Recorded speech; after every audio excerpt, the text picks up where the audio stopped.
Boa noite a todos que chegaram aí. Boa noite. Boa noite.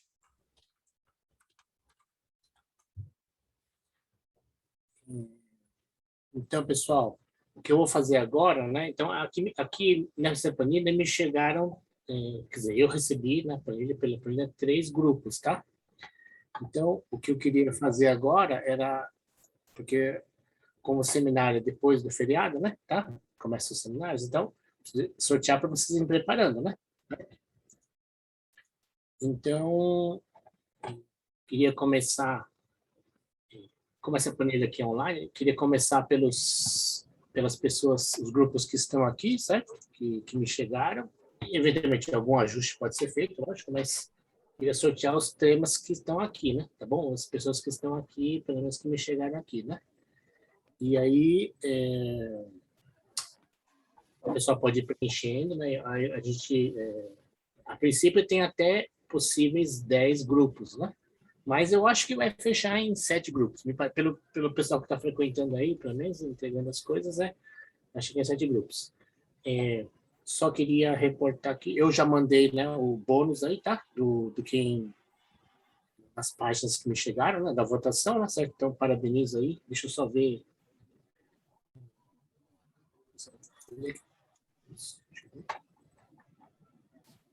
Bom, eu enviei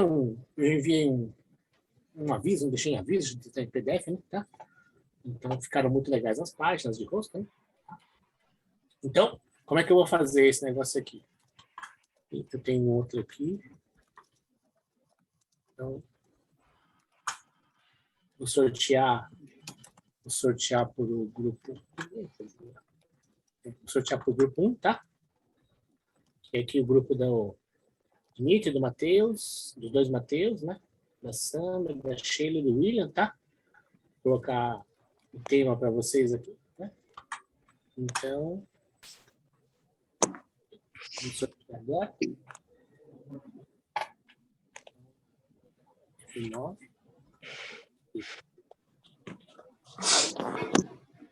Codificação de imagem por DCT. É a aula de hoje, inclusive, tá? Então, codificação de imagem por DCT.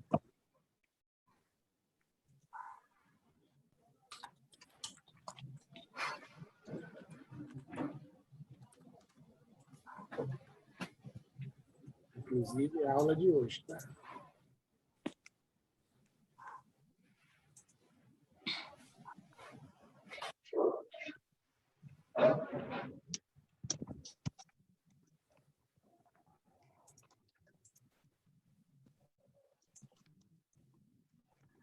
O grupo 2 aqui, que é Fernando, Pietro, Gabriel e Kenaga, Fabião e Jaqueline, tá? Vou sortear esse tema agora.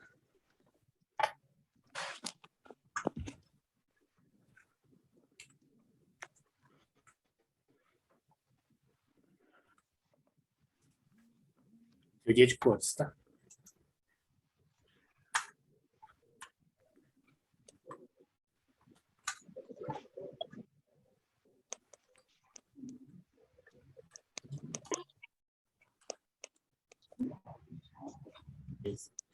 Vou editando aí para mim, quem pode, né? Teoria das cores. Beleza.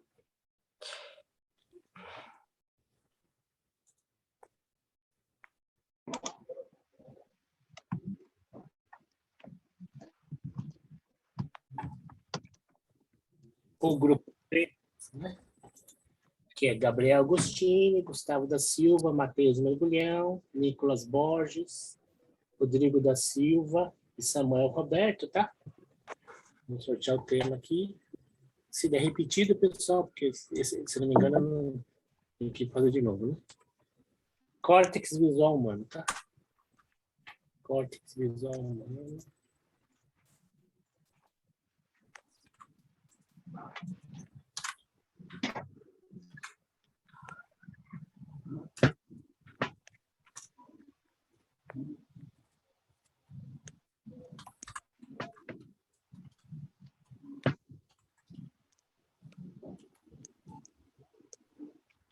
Este grupo 4 aqui, que está... Deixa formatando aqui as cores, tudo bem, né? Tá o Matheus, o Kaique, Maiara, Miguel, Mira, Lucas, Shigeu e o Heitor, tá? Vamos sortear eles aqui agora.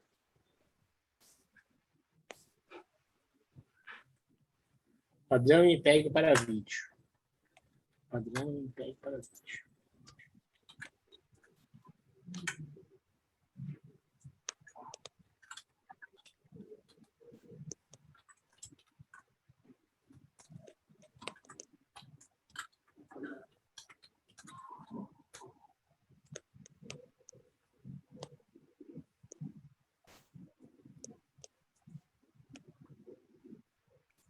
Este grupo aqui, 5, que é o Alex, Cauã, Luiz Oliveira e Matheus Moura, né? Vou sortear aqui. Então foi esse. Padrão JPEG para imagem. Padrão JPEG para imagem.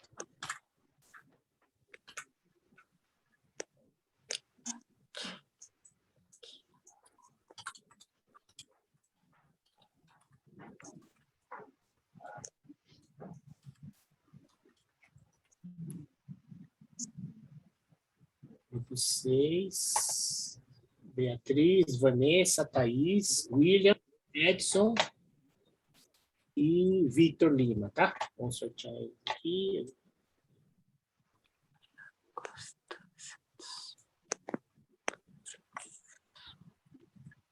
Sistema visual humano. É outra aula, né?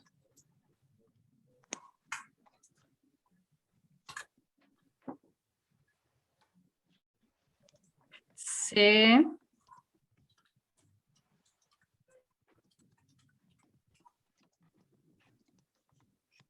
Tá bom? C51.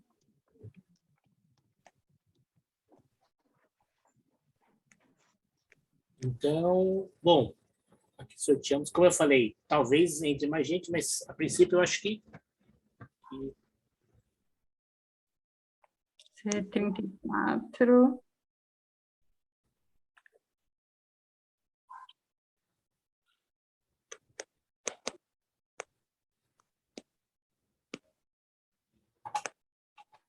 quem está aqui presente, que não está, que está órfão, sem grupo, pessoal, tem alguém aqui que está ao vivo conosco e está sem grupo, está sem... Porque, tem espaço para 10... grupo 9. Apareceu o grupo 9 sem 8, 7. Engraçado. Para não dar sobrecarga, né? Vamos sortear. Animação 3.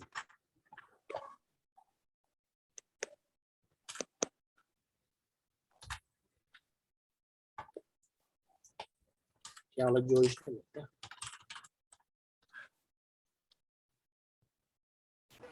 Professor, Oi. boa noite. O meu grupo 2, ele já tinha 6 integrantes, na verdade, tipo, eu acabei pedindo o RA dos outros 2 integrantes e eu não adicionei ontem, mas aí acabou... Né? É a Jaqueline que sobrou isso? Que ela falou que estava sem Eu grupo? sobrei. Isso, ela acabou entrando ali, mas eu acho que já tinha outros 2. E não pode entrar no 5 ou no 9? Acho que Agora pode. Tranquilo. Em Jaqueline, não pode entrar ou no 5. Pode? Pode ser o 5, professor. Pode pôr, hein? Não, aí você tem que... Quem que é do 5? Eu posso pôr, mas eu pediria que alguém do grupo... O pessoal, tipo, não tá falando, assim, né? Pelo jeito eles estão se organizando e não estão colocando na planilha, assim, então lá não está refletindo exatamente se estão organizados ou não. Vou pôr você no grupo 5, então, tá, Jaqueline? Tá bom? Beleza. Jaqueline Tudo bem. é a 27, né? Victor Muniz. 65.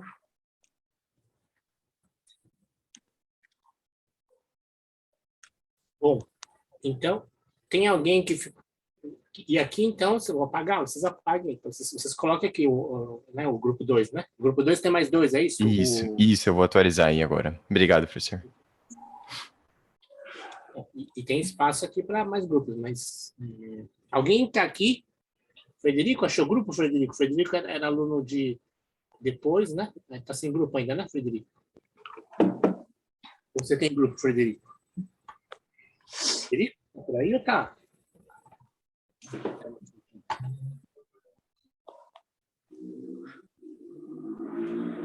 Então fala para mandar. Ainda não tem grupo. Gente, todos aqui estão... Ah, não, esse aqui... Esse aqui tá com vocês também. Frederico, aí você entrou no ajuste, né? Se fechou todos os grupos porque a gente não sabe... Ah, entrou um outro oitavo aqui. Tá bom. Deixa eu sortear esse oitavo aqui. No fundo, você escolhe qualquer um dos grupos, tá? Você fica livre para escolher qualquer um dos grupos. Né? Eu, Marcos Aurélio. Então, Marcos também está sem grupo, é isso? Mesma coisa, tá? Marcos e o Frederico vão entrar em qualquer dos grupos, né? Sim, porque formar grupo de 2 não dá, né? Vamos sortear um para o grupo 8 aqui.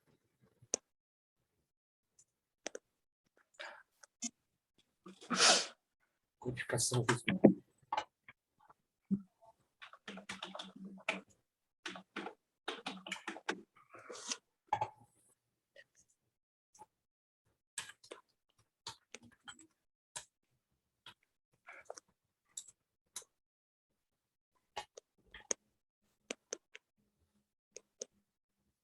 Certo. Tá. Então, o Marcos e o Frederico, né?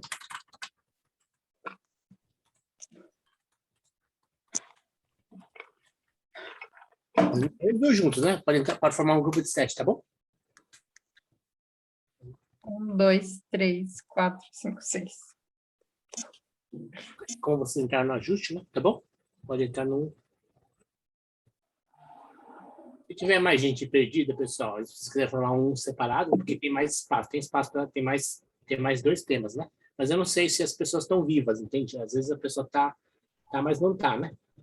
Então, né?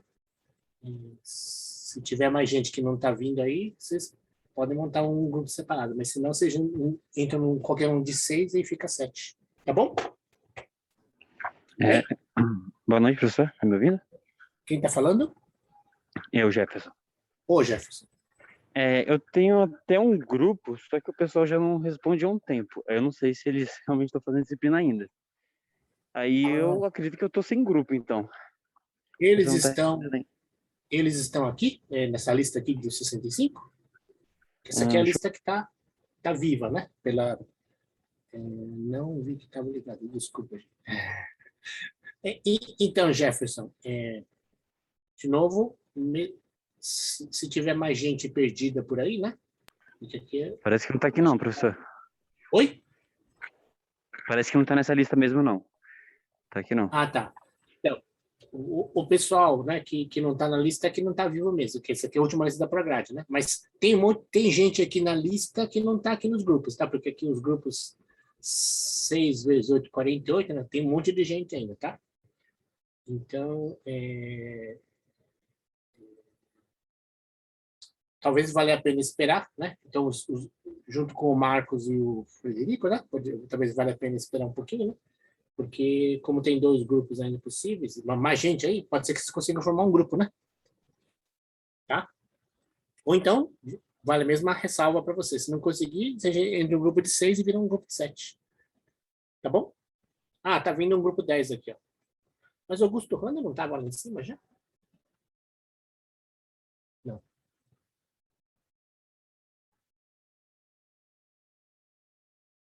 Jefferson. Jefferson é o que falou agora, não? Não. Quem que falou agora? Era o Jefferson que falou agora? Não. Já vou sortear para eles aqui também, tá? Isso, professor, eu que falei agora. No grupo. Teoria de cores.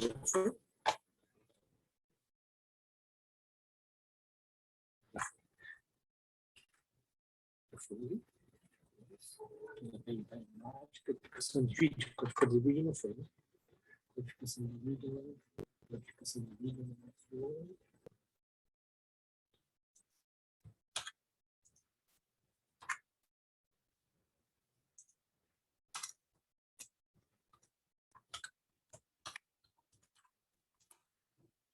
E vocês, do grupo 10, não querem juntar com o Marcos e o Frederico para ficar um grupo de 6 já? Vocês não querem fechar assim?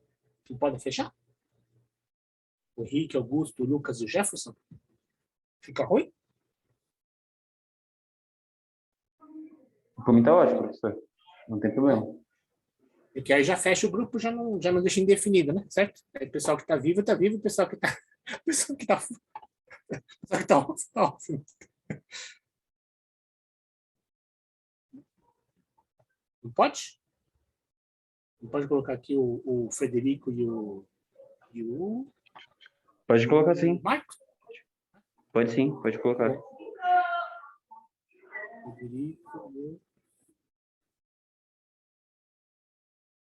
Frederico. Ah, apareceu aqui, 19.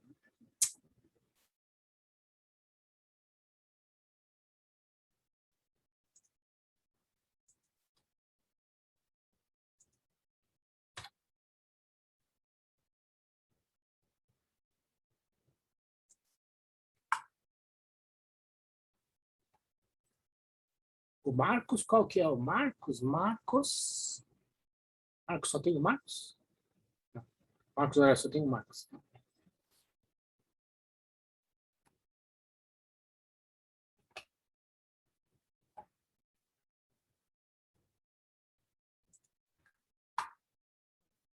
Bom, beleza, já está definido aqui os grupos, né? Tá bom? Pelo menos os que estão aqui.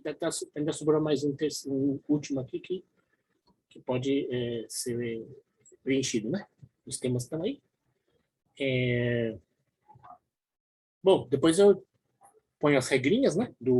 Boto esse formal aqui PDF para vocês e boto as regrinhas. Mas basicamente é o que eu comentei, né? Podem usar os slides, tá? Seminário de 20 minutos, né? Tem que postar pode ser uma apresentação ao vivo lá, mas pode fazer um vídeo e subir no YouTube, porque todo mundo vai ter que avaliar os outros, né? Sempre tem que fazer uma questão sobre o seminário. O próprio grupo que fez a questão vai corrigir, vai dar o feedback, vai receber as respostas e vai dar o feedback, né? Então a gente vai avaliar o grupo, professor, né? O professor avalia o grupo pelo seminário e pelo feedback que dá aos colegas nas respostas da sua questão, né? E os grupos vão avaliar o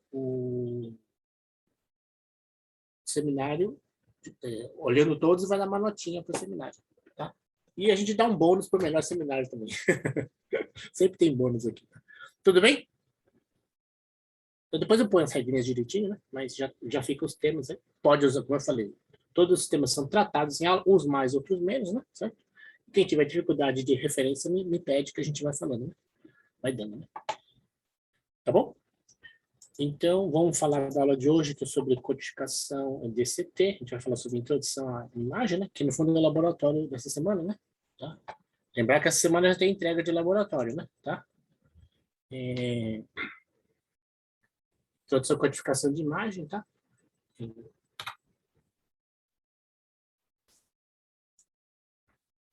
Tópico dessa aula: codificação visual. Um exemplo, uma parte aí, no seminário aí, né?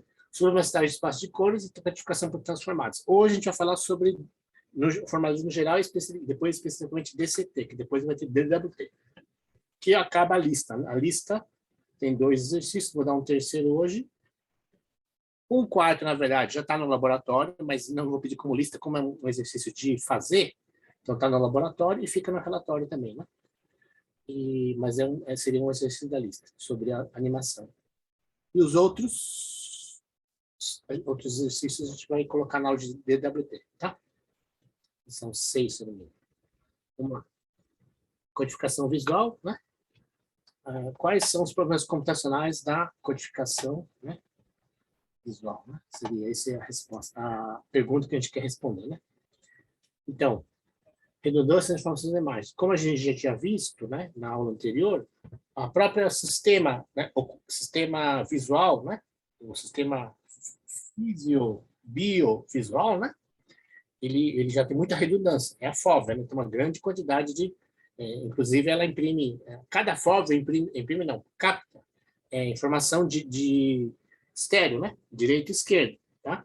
Porque a FOV, ela tem, cada FOV, ela pega imagem ampla, não muito definida, mas pega, né?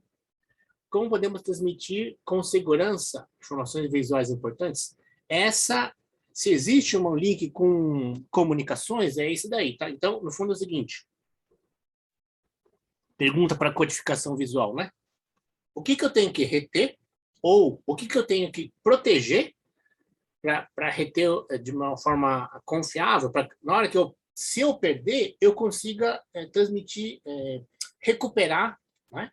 Depois dessa transmissão, no canal, etc., o processo de transmissão, como é que eu consigo receber lá com a maior qualidade ou menor distorção possível, né? Tá? Distorção não é uma palavra boa, porque não é uma métrica assim, certo? Mas eu diria que é qualidade, né? E o pessoal até chama de experiência, tá? Melhor experiência possível, não é? Tá bom? Outras métricas aí, né?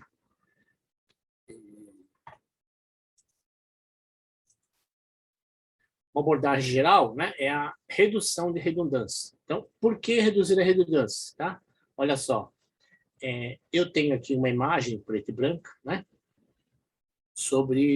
que tem um tronco, né, não sei se é um fossilizado ou não, tronco, né, e as pedras, né. Então, olha só a correlação entre aqui só tons de cinza, né, grayscale, né. Então, aqui eu tenho uma correlação entre as imagens. Então, olha só, de fato, essas pedras aqui, né, por alguma razão, elas, apesar de serem uma textura razoável, elas não identificam muito. Então, e aqui a imagem, a correlação entre as imagens, os pixels adjacentes, sugere que essa imagem tem alguma coisa na diagonal, né? Um dado matemático básico, né? Mas sugere alguma coisa no centro da imagem, na diagonal da imagem, aliás, né? Tá? Então, aqui eu tenho a nossa lena, né? Uma imagem em escala em grayscale também de 256 por 256. E agora, né? Então, por exemplo, né, o histograma dos pixels, a intensidade de pixels, né? Tá? O valor dos pixels, a entropia deu 7,87 bits, mas logicamente a gente poderia uma métrica que poderia ser utilizada seria o valor de pixel, né? Ou uma entropia dessa que é uma probabilidade, né? Dos valores dos pixels, certo? E, na verdade, aqui eu tenho um histograma que seria uma multimodal, né? Certo? Então, 1, 2, 3, 4, 5 gaussianas no mínimo, né? Certo? Uma mistura de gaussianas, por exemplo, né? É uma possibilidade de modelagem que, logicamente, não vai dar não dá uma codificação, mas dá uma ideia de onde vai o chute que a gente poderia dar, né? Certo? Então, um pouco relembrando a teoria da informação, ou para quem está fazendo junto, né? Então, vamos lá. H de x, a entropia, né? É a medida de quanta informação é necessária, em média, para descrever a variável aleatória x, né? Se sabemos a probabilidade dessa variável, né? P de x, podemos calcular a entropia, né? H, ou otimizar o modelo para os dados. Então, o problema é o seguinte, e se a gente não sabe a distribuição dos pixels, da prioridade de x, né? Como é que a gente... E, na verdade, em geral, né, esse é um problema recorrente, a gente só pode ter uma aproximação do modelo, né? Então, quantos bits essa inexatidão, ou essa imprecisão de informação, né, nos custa, né? Então, esse é o capítulo aí da compressão de imagens, né? A aplicação seria uma otimização dessa incerteza, né? A compressão de imagem, a aplicação de técnicas de compressão de dados em imagens digitais bidimensionais, intensidade XY, né? Por exemplo, o anterior, a escala de cinza é uma intensidade, né? Aqui, na verdade, no geral, informação, né? E de informação. Para reduzir a redundância de dados de imagem, para reduzir reduzir dados demais para armazenamento de forma eficiente. Ou, né, como é o caso de disco, né, armazenamento de forma eficiente. A compressão de imagem pode ser com perdas ou sem perdas. Vamos ver o sem perdas, né? Sem perdas que é o mais... Bom, que é o primeiro, né? Compressão sem perdas, que alcança proporções de compressão menores. Então, como ela é sem perdas, ela não comprime muito, não economiza muito, tá? Aproveita principalmente o conteúdo da imagem contendo uma distribuição de... Aqui eu preciso saber qual é a distribuição de forma exata, né? E aplicar a probabilidade, né? Essas imagens incluem desenhos, técnicos, ícones, por exemplo, aqui, né? Esta imagem aqui. Esta parte aqui, tranquilamente, se eu sei, né? Fora esse coisa aqui, né? Que alguma coisa, aconteceu algum bug no meu PowerPoint que tá com esse negócio aqui. Já na outra aula também apareceu, não sei o que é. Mas, então isso aqui não é do slide, é uma imagem branca, né? Com um quadrinho aqui. Eu poderia dizer, metade da imagem é toda branca, né? Informação. E bota um quadro de texto aí, né? Certo? Então, é uma forma de comprimir sem perdas, né? Essas imagens incluem desenhos, técnicos, ícones, quadrinhos, com imagens médicas, beleza. Então, lógico, as imagens técnicas, você não pode perder informação, então você tem que guardar. Ah, mas professor, está muito grande. Paciência, é uma planta que tem um detalhezinho lá e não posso perder aquele detalhe porque é uma informação técnica, né? Ou uma ressonância magnética, tal, que mas está borrado, mas é o borrado que o médico vai usar para decidir a coisa dele. Então, não pode mexer naquelas coisas que mesmo, mas a gente fala assim, mas aquilo não está claro. Não está claro, mas o técnico precisa daquilo, né? A pessoa técnica precisa daquilo, paciência, não mexemos, né? Compressão com perdas, né? Que é o que a gente vai falar mais aqui. É o que a matéria versa mais sobre isso. Método de compressão com perdas, especialmente quando existe uma proporção de compressão muito elevada, podem introduzir artefatos de compressão, ou seja, ruído, né? A gente fala uma sujeira, a imagem aparece uma sujeira, né? No entanto, compressão com perdas são adequadas para, por exemplo, né? Uma paisagem, então beleza, mas a folha não está exatamente, mas é que você não está interessado nas folhas, você está interessado no conjunto das árvores, então não é nem nas árvores, então de repente tem algumas árvores somem lá, ou fica nevoadas, paciência, é um landscape, né? Tá? Perda de afinidade é menor porque, na verdade, é imperceptível. Não é que ela é imperceptível, se você pegar a lupa, você vai conseguir ver, mas para a finalidade é imperceptível, né? Padrão de compressão de imagem, né? Usa uma combinação de algoritmos com e sem perda. Os sistemas top, né? Por exemplo, o MPEG, né? 4 usa, o JPEG 2000 usa um misto de compressão com perdas e compressão sem perdas, né? Hoje a gente fala do JPEG, né? Subamostragem no espaço de cores. O espaço, então, a gente já viu um pouquinho. Não, a gente viu um detalhe, né? Da representação, né? Certo? RGB, o sRGB, certo? E da Microsoft. E também vi alguma coisa do RGB, esqueci o nome, do Ciano, né? Da Adobe com a Apple, né? Perdão, a Epson. Né? O espaço RGB é o formato básico. Então, normalmente, se usa RGB para começar. Então, vamos falar claro. Depois, você pode converter para outro, mas para começar, né, falamos em cima do RGB, porque foi o primeiro que saiu e, na verdade, é o mais natural, por causa do olho humano. Né? Formatos Y e Q. Y seria luminância, tá? E Q, bom, a gente vai falar depois mais em quadratura e fase, né? Y, UV, espaço bidimensional de cores. YCBCR, a gente já viu o CBCR, né? Tá? Foram desenvolvidos para televisão e vídeo. Ok. O primeiro parte do RGB e deriva para os outros, né? Vamos lá. O que é correção gama? Então, no primeiro ponto-chave é o seguinte. Correção gama é uma coisa para câmeras antigas, né? Então, muitas das câmeras até 2000 usavam correção gama. Então, tudo que é imagem um pouco mais antiga, abaixo de 2000, né, tem a correção gama para ser feita. Né? Então, para compensar o processamento não linear de telas. Né? Então, ela vira RGB ela é convertida para R', G', B', que é com correção gama, tá? Essa nomenclatura. Como resultado, áreas mais escuras da imagem possuem um ganho, porque o sistema de captação, antes do CCD clássico, digital total, ele tem perda nas bordas. Então, as imagens nas bordas, né, de captação, eram mais escuras, tá? Então, qualquer que seja o seu viewport, né, a borda fica mais escura. É um problema analógico aí que apareceu. Benefícios da correção gama no transmissor. Custo do receptor é minimizado, processo de transmissão é reduzido. Processo de falha. Ah, mas professora, e se a gente usa tudo digital, não tem problema?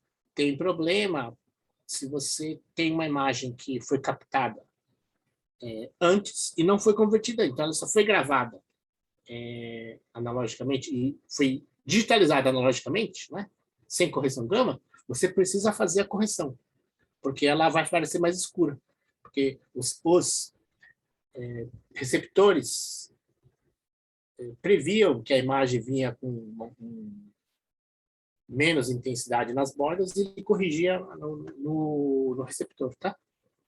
Não mexia no transmissor, tá? Mexia só no receptor.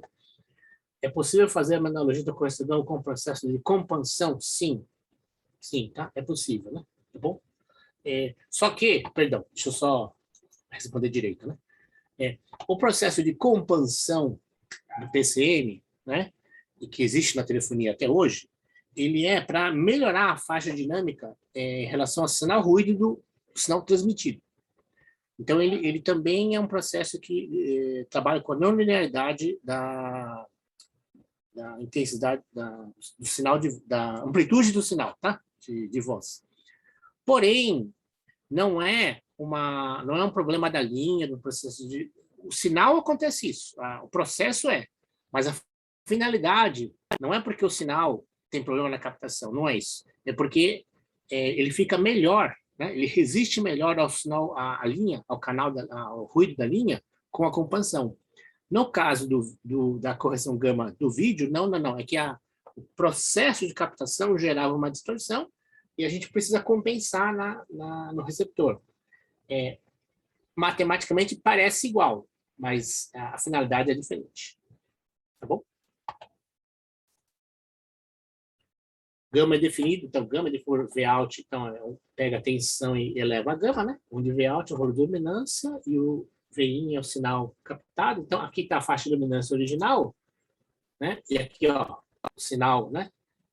Característico, você aplica a gama e a princípio lineariza, elimina a distorção. Então, como eu falei, né?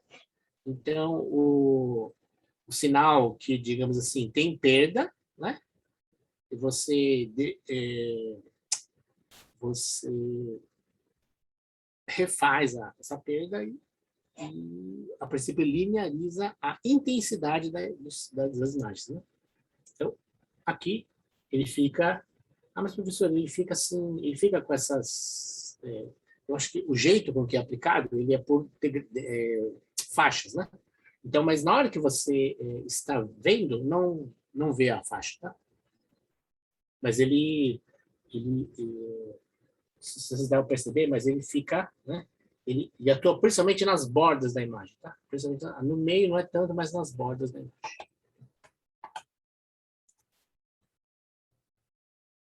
Ah, perdão. Aqui ainda era o sinal, aqui é o sinal bom, né?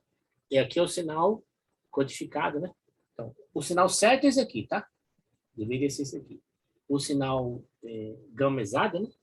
Que é esse corrigido, ele sobra, né? Alguma coisa aí para tentar aparecer o sinal original linear, né? Tá bom? Bom, vamos lá aqui na imagem, né? Se eu tiver gama 2.2, né? Fator 2.2, né? Então aqui, ó, o sinal cru. Então, o sinal, nossa, que imagem escura. Não, aqui o sinal, né?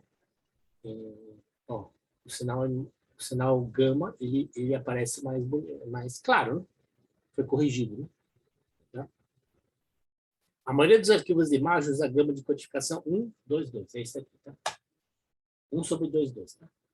Como aqueles que usam sRGB e o Adobe RGB. Esse aqui é da Microsoft e aqui é o da Epson, né? Mas grande exceção é com arquivos... isso aqui também usa nas páginas HTML, né? O HTML usa isso aqui também, tá? É com arquivos RAW, que usam gama linear. Então, alguns... Né? Grande exceção é grande RAW. Por que até usa esse RAW, né? Olha, eu vou dar um palpite, eu não sou da área, né? Eu não sou nem de teoria de cores, nem sou da parte de padrões, né? Mas aqui eu já ouvi o seguinte, né? Quanto mais você satura a imagem, mais você perde futuro. Então, não é para o agora, não é para a imagem crua, mas não é a imagem crua, né? Mas essa imagem aqui é muito escura. Sim, mas o que acontece? Os especialistas, eu já ouvi papo disso, quanto mais você satura, piora futuramente. Então aqui já é mais saturada, né? Tá? Apesar de aparecer mais... nossa, eu consigo ver melhor, mas é a primeira vez. O que eu quiser fazer depois, o pessoal diz, quanto mais saturado, pior depois, tá? Ok? Então, por isso que o pessoal usa cru mesmo, usa a imagem escura. Sim. Eu não sei se você está me ouvindo. Sim, tô ouvindo. Pode falar.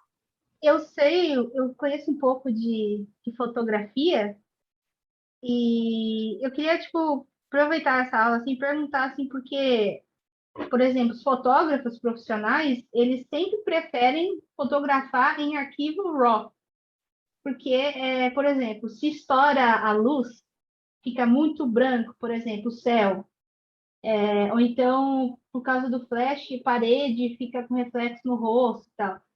Eles sempre preferem o RAW porque dá para recuperar a imagem com Photoshop, com Lightroom, Luminar, etc. Mas, assim, tipo, eu não estou conseguindo linkar isso, essa habilidade de poder recuperar com essa codificação 1/2.2, assim. Acho que eu não saquei, assim, ainda. Então, quem está falando é a Sâmia, não? Jaqueline. Jaqueline. Então, Jaqueline, obrigado pela sua intervenção aí. É que essa daqui, né, Jaqueline, é um RAW para quando a gente fala que veio captado da filmadora profissional analógica, né?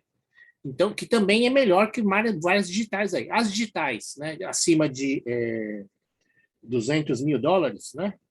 Olha só, né? Não, são melhores, mas as semi-profissionais, as analógicas eram melhores, né? As melhores. Mas só quero dizer assim, os fotógrafos, né? Eles usam RAW e muitos guardam ainda o RAW preto e branco, inclusive, tá? Porque não, aí eu vou dizer para você, tem duas coisas aí. Então, o pessoal da cor fala... Não, o pessoal da fotografia diz que o pessoal da cor apela. Então, usa a cor para esconder coisas que ele não sabe fazer, né? Entendeu? Porque, logicamente, tem toda uma briga e tal, mas Eu já ouvi. Eu diria o seguinte, né? É a mesma coisa que o cara fala assim, quem dirige bem é quem dirige no câmbio manual e não no câmbio automático, entendeu? Então, mas hoje em dia, mesmo na Fórmula 1, é um câmbio automático, câmbio manual com meio automático. Então, eu quero dizer assim que os limiares estão meio assim, né? Diferentes. Mas o RAW da filmadora não é o RAW que vem na fotografia, tá? Não é. Não é. O RAW da fotografia, ele tem mais a ver com poder gravar a imagem original em preto e branco, tá? Logicamente, também tem o RAW da fotografia colorida, né? Mas esse RAW não tem mais o correção gama, porque quando eu gravar, a gente vai falar, quando eu armazenar o arquivo puro na minha câmera, tá? Na minha câmera fotográfica digital já, ele não tem mais correção gama, tá? Então, mas o que você falou, Entendi. ou na verdade, o que você ouviu É a mesma coisa que eu acabei de falar, né? Que o pessoal da cor fala, né? Por que eles preferem armazenar? Por que o pessoal não digitaliza as imagens gravadas analogicamente e deixa tudo correção gama? Por quê? Porque o pessoal fala isso, né? Quando saturou as cores, perdeu informação, não dá para trabalhar mais depois. Então, eles preferem guardar, né, o original, mesmo sem correção gama, que é esse daqui da minha esquerda, porque depois consegue trabalhar melhor. Se você guarda ele mais saturado, eles dizem que não conseguem trabalhar depois. Tá? O pessoal profissional fala isso. Então, é profissional de filmagem, né? Tá bom? Uhum. Beleza. Ok, obrigado, hein? Eu que Professor. agradeço, professor. Mais alguém? Professor, tá me ouvindo? Sim. Dá para chegar a partir da imagem RAW? É possível chegar na linear gama? Ah, sim. Porque Ah. é só aplicar o fator de correção. Só que você precisa saber que quando você guarda essa informação. Qual é o fator gama? Ou, a princípio, supõe-se, né? Qual é o fator gama que tem que ser corrigido depois, tá? Se você souber, dá para chegar. Se você não souber, tem que chutar. Vai chutando. Tá bom? Se você Entendi, sabe, valeu. você guarda e chega ao original. Se você não sabe, tem que ir chutando, né? Tá bom? Beleza, obrigado. Nada. Vamos lá. Alguns exemplos, né? Ó, aqui, ó. 1, né? Certo? 1.8. 2.2, que é muito padrão esse aqui, tá? O 2.2 muita gente usa 2.2, né? E o 4, né? O 4 você vê que já tá bem, né? Certo? Tá bom? O 2.2 eu acho que é o mais equilibrado mesmo, né? Você pode ver aqui, né? Você pode ver que você consegue ver. Aqui no fundo, né, pessoal? Eu quero dizer o seguinte, né? Os artistas falam que as sombras são muito importantes. Quando tem muita iluminação, você perde a sombra. Olha como aqui a sombra fica legal, né? Aqui já tem muita sombra, né? Mas tudo bem, né? Mas aqui, esse aqui quase não tem. Esse aqui, mais ou menos. Agora, esse aqui tem bastante sombra no rosto da pessoa, né? Os grandes artistas falam que a sombra é importante, tá? Bom, vamos lá. Espaço de luminância e crominância. A componente Y de luminância representa a intensidade de cinza, né? Que seria o grayscale, né? Os componentes crominância C, B e CR são informações de cor, né? Seria uma composição de Y com azul, luminância com azul e luminância com vermelho, tá? E dessas três, como é uma base, na verdade são 3 componentes, você tira a informação, entre aspas, verde, né? Tá bom? É uma transformação de base. A razão para fazer essa transformação de cor é que podemos perder mais informações dos componentes de crominância, sim. Então, por que você transmite o Y? Por 2 motivos, né? Existem ainda monitores profissionais preto e branco, ou seja, se você vai numa transmissão aí, né, num caminhão de Sport TV, ESPN Internacional, né? Sempre tem um monitor preto e branco de referência lá, né? Também tem colorido. Mas olha que interessante, sabe o que vai... tá chovendo, raio, tem algum pau lá, o que cai é a cor cai, né? Impressionante. O Y, né? O Y, ou o preto e branco, é muito difícil de cair. Então, por isso que sempre tem lá um monitor preto e branco, porque se der pau lá, as cores somem, mas o preto e branco está lá, né? Então, nos profissionais. Então, o componente Y é essencial, mesmo no sistema analógico, digital, né? Então, e também, né, porque o próprio ser humano consegue enxergar melhor quando, mesmo que as cores estejam falhas, mesmo que as cores estejam desbotadas, eu consigo enxergar bem a informação, tá? Então, os olhos humanos são menos sensíveis a conteúdos cromáticos, né, do que conteúdos preto e branco.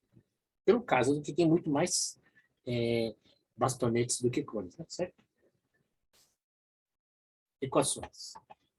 Então, aqui a gente vai ter uma conversão do sistema RGB', aqui, R', G', B' é o gama, né?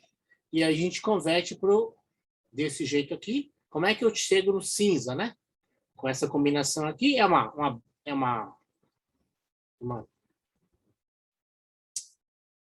transformação linear, né? Tá? Mas ponderação de eixos, né? Para chegar no Y, no cinza, né? No fundo, o cinza é uma composição dessas porcentagens das componentes de cada eixo, né? E aí você faz o U, né? Então, o espaço U e V, então, qual que é a ideia do espaço U e V? Né? A ideia é que U e V é uma... Por que você usa uma outra base em cima do U e V? Em cima do RGB, né? É porque se você já gerou, no fundo é o seguinte, se você tinha lá o RGB, você gerou um Y, que ela é uma base deslocada. Mas, professor, não pode transmitir assim meio rebatido? Pode. O problema é que pode ser que tenha cor que ele perca. Então, você gira as outras duas bases também. Não é que você quer ter um sistema ortogonal de cores, não é isso. Né? Mas, se elas são muito próximas, né? O sistema de bases muito próximas, o triângulo de cores fica mais reduzido. Então, você gira as outras para você ter um triângulo de cores melhor definido. No fundo, é isso. Né? Então, você recompõe um outro... compôs o Y, compõe uma outra cor U e uma outra cor V. Uma outra cor, né? Tá? Com essas mudanças de base aqui. E inclui a informação do que equivale, né? Tal, menos o Y, né? Então, por isso que chama de alguma coisa B menos Y e alguma coisa R menos Y. O U é alguma coisa, né? Composição do azul com o V, com luminância, e o V é alguma composição entre o vermelho e o luminância, tá? E aqui, né? O Y e Q, aqui já é para o sistema de transmissão, né? Então, aí o pessoal percebeu que esta base que, em princípio, fica boa para o sistema de cor, no fundo é isso, tá? A base que fica boa para os olhos verem, se você der uma pequena mudada nela, fica melhor para transmitir. Então, essa aí é várias experiências, várias tentativas, né? É meio assim, na boa, foi meio assim.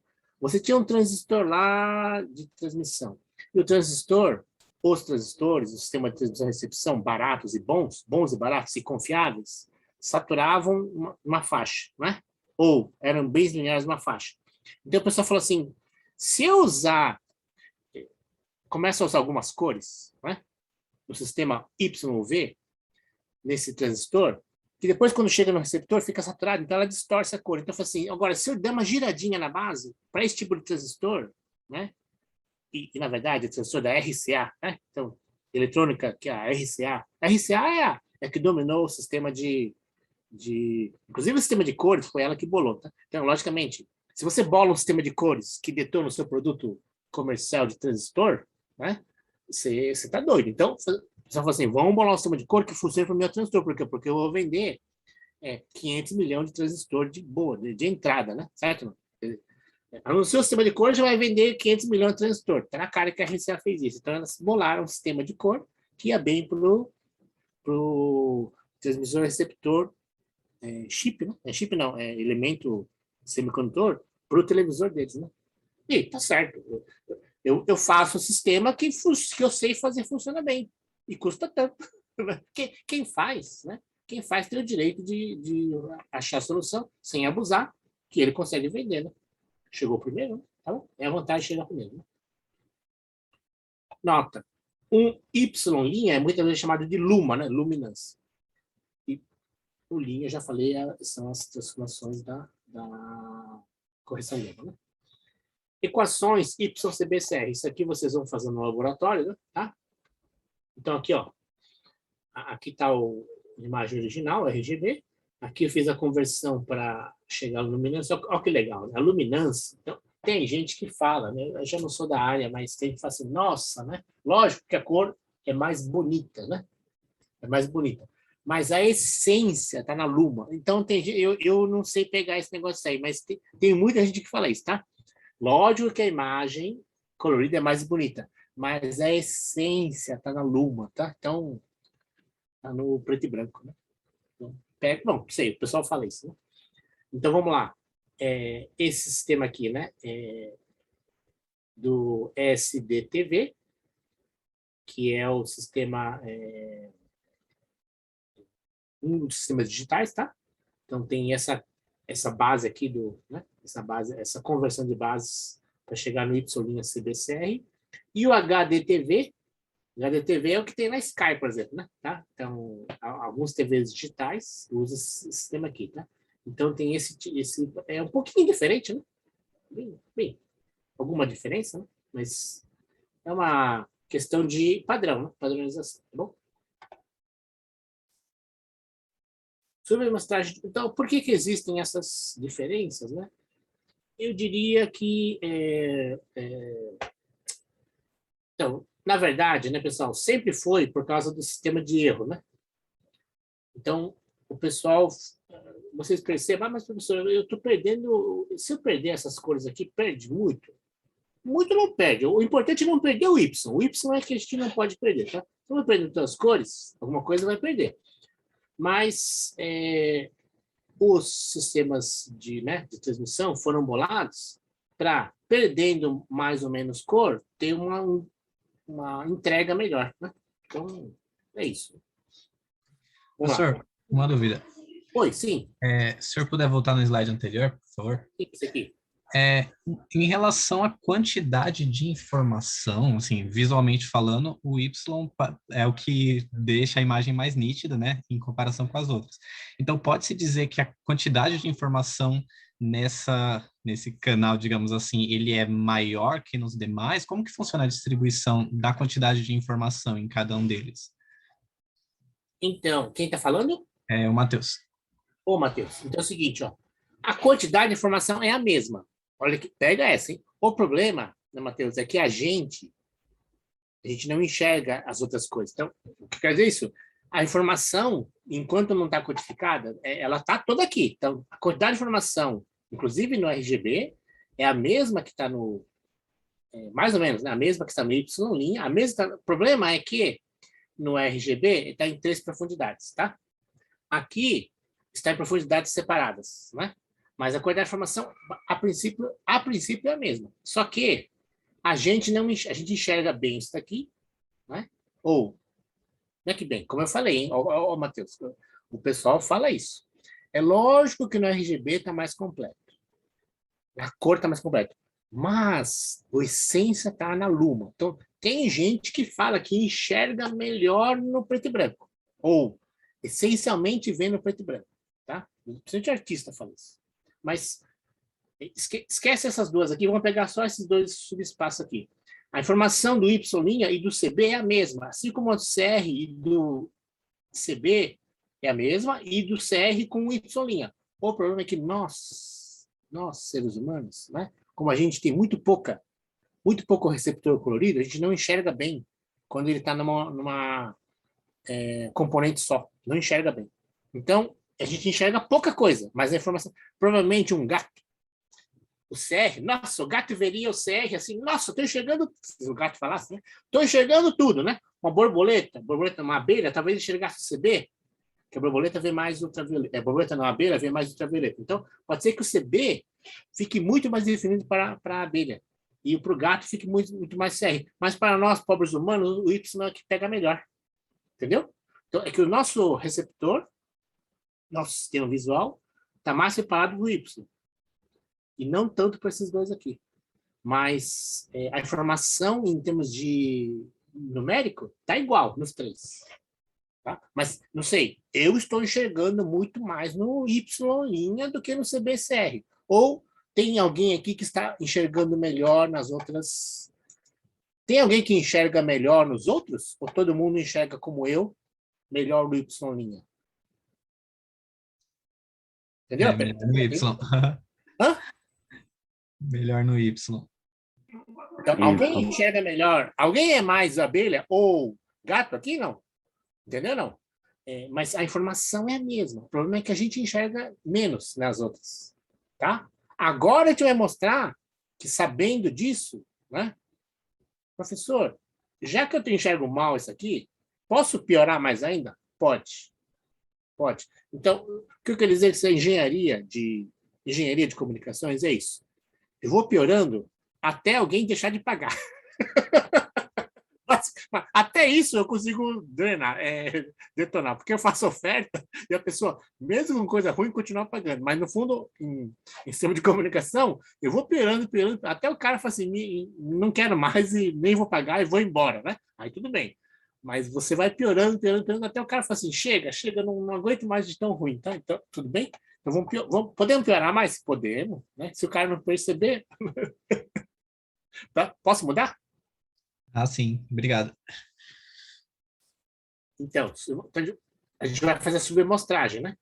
Então, a gente fez aquela transformação de Y' CBCR, né? Tá? Então, quando está tudo igual, quando eu estou transmitindo a cada quadro de imagem todas as informações, a gente fala que está 4 e 4, 4. Então, 4, 4, 4 significa que eu estou transmitindo tudo, tá?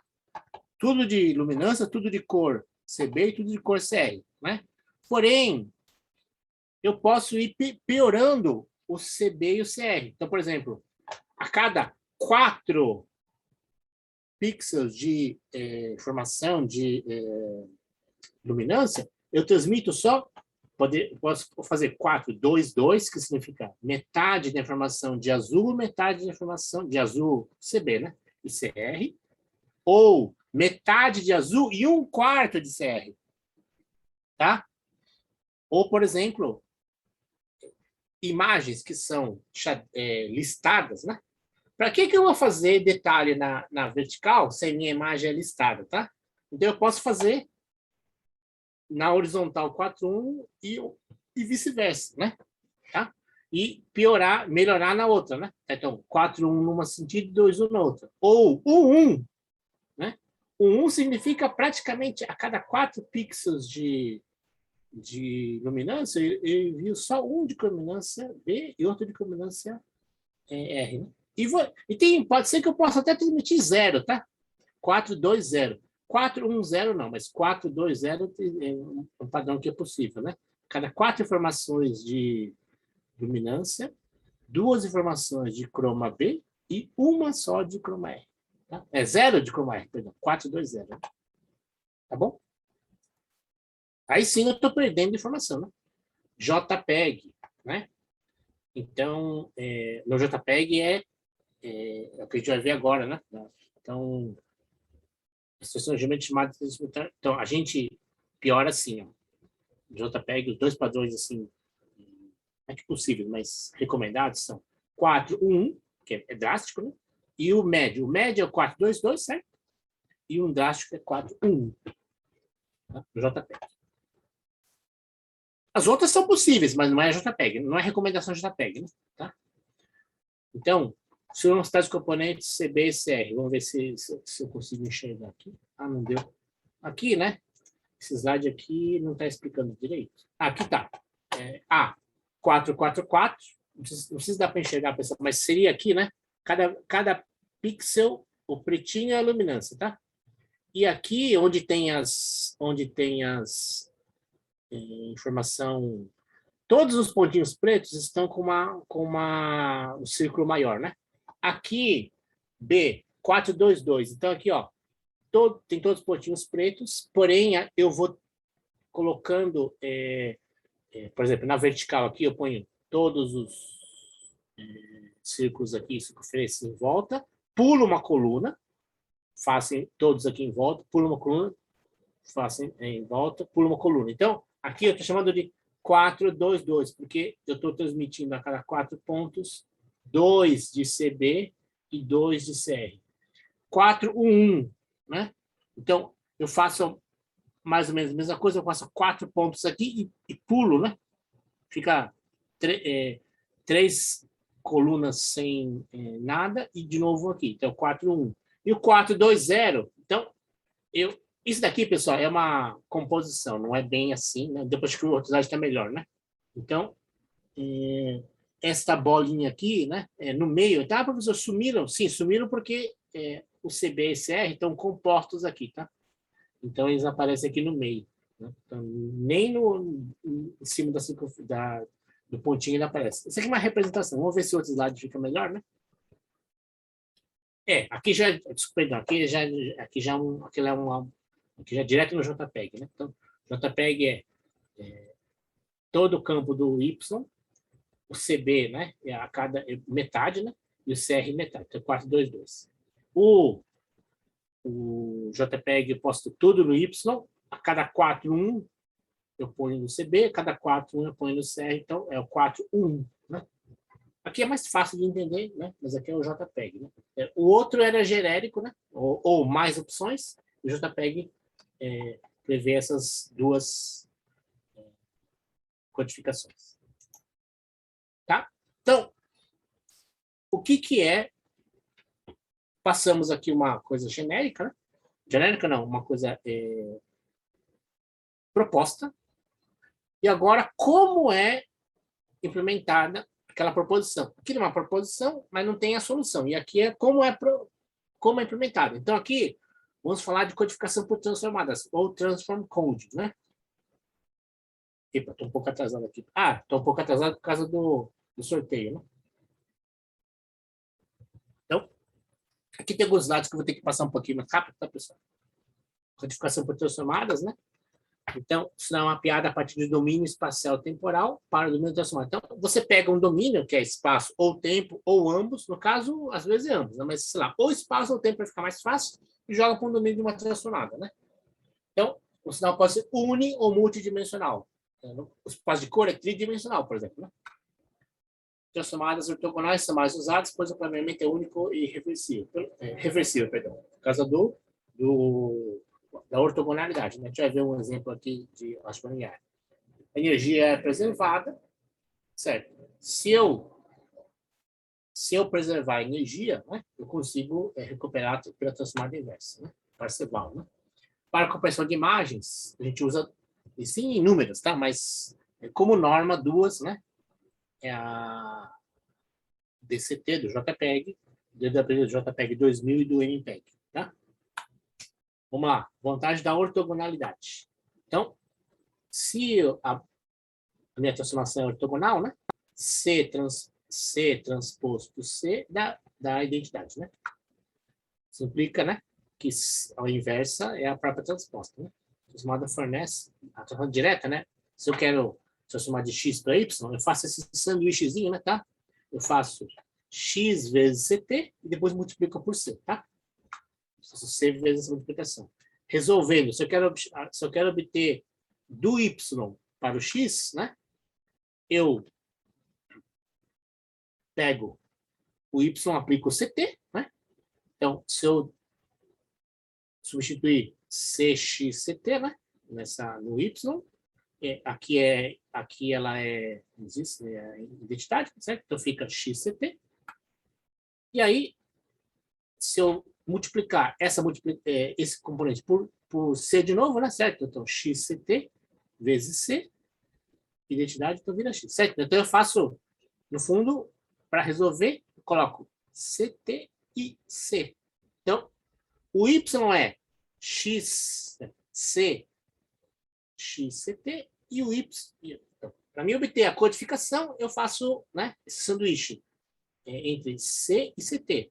E para decodificar, eu faço o sanduíche ao contrário, né? CT, C. Inverto. Tá? Ou, né? X é igual a transformada inversa, é só inverter a ordem da aplicação. É a mesma coisa em ordem inversa, né? Na ortogonal, né? Então, é o que a gente usa num codificador estruturado, né? Então, vamos lá. Então, qual que é a ideia do codificador estruturado? Você faz as coisas na ordem inversa. Só isso. Então, vamos lá. Usar a inversa na ordem inversa. Vamos lá.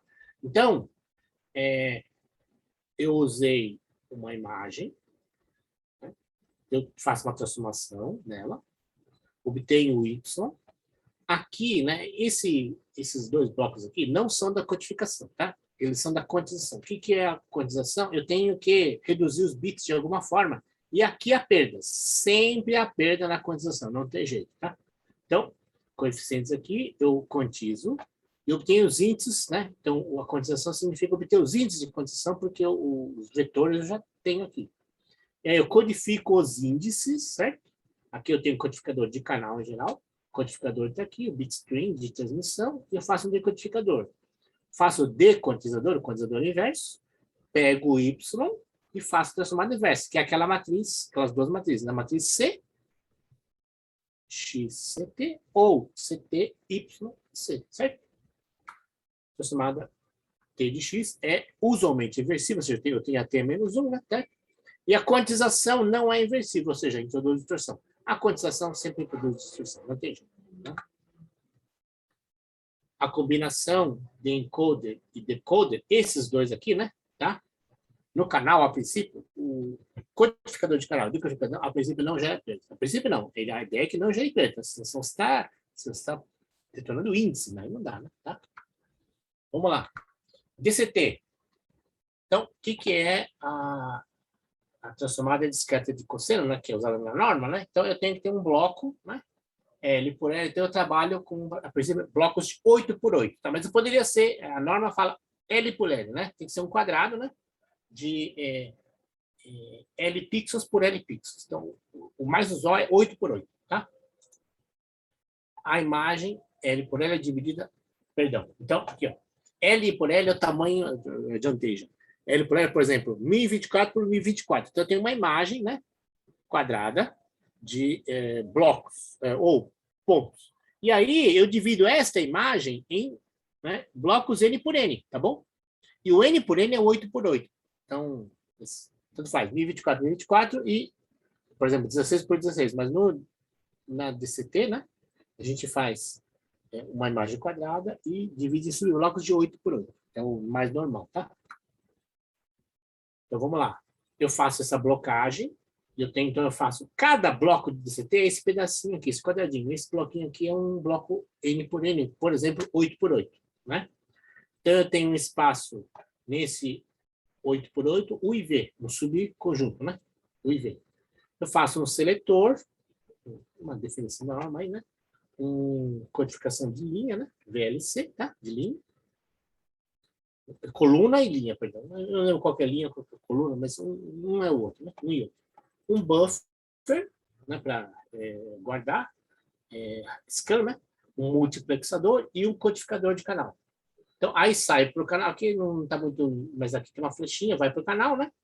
Vai para o canal vem para cá, e aí vem o codificador de canal e o decodificador de canal. Então, E o decoder, né? E e D, né? O demultiplexador, porque eu multiplexei, tem que demultiplexar. A ideia da codificação de VLC e VLD é para as coisas do embaralhamento, para bits que perder, para não perder bit consecutivo, né? Tá? No fundo é isso.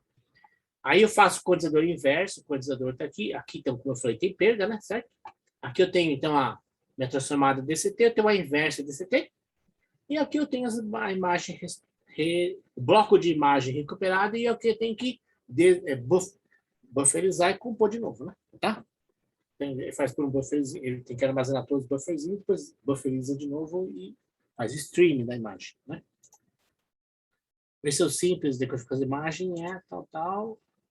Generalizando, a imagem poderia ser retangular e o bloco poderia ser retangular. O problema da coisa retangular, então, aqui sim, aqui é muito usual, né? Porque as telas são de, né, definição 1920 por 1080, né?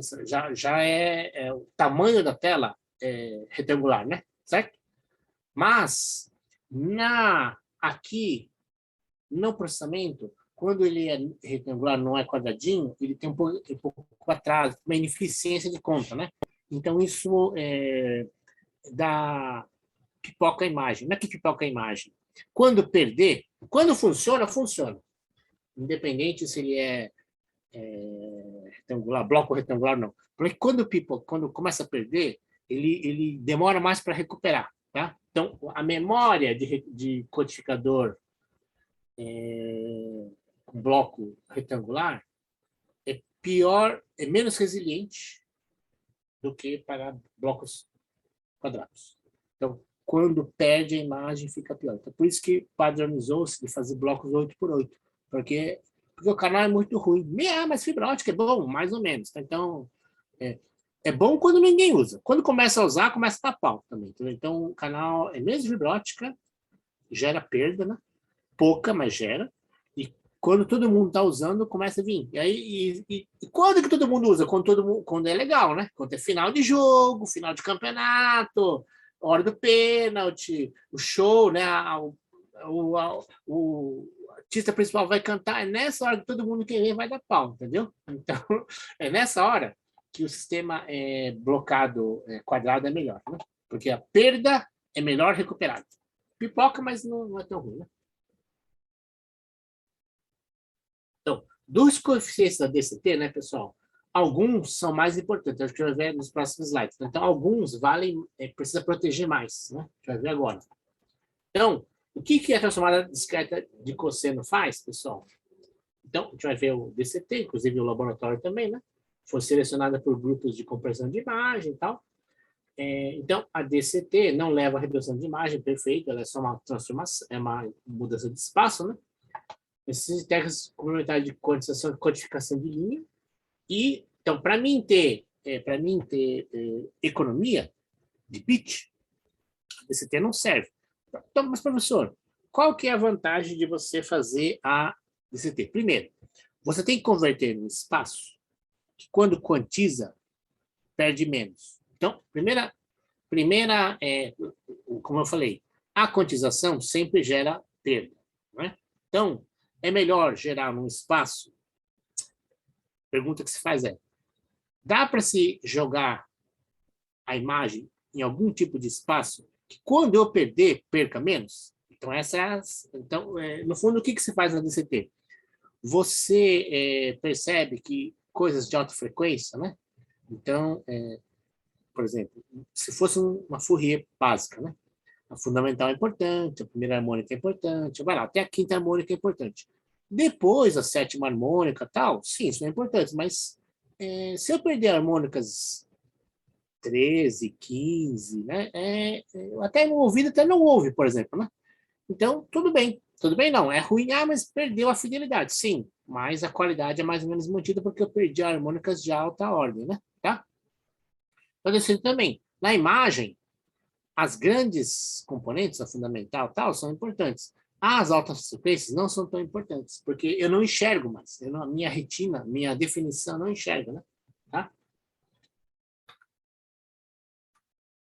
Então, o que é a definição da DCT, por exemplo, a 1D, né? Essa daqui. Então, eu tenho um cosseno, né? Que é transformado em cosseno, tá? Eu tenho coeficientes ímpares, né? Que é cosseno, é ímpar, né?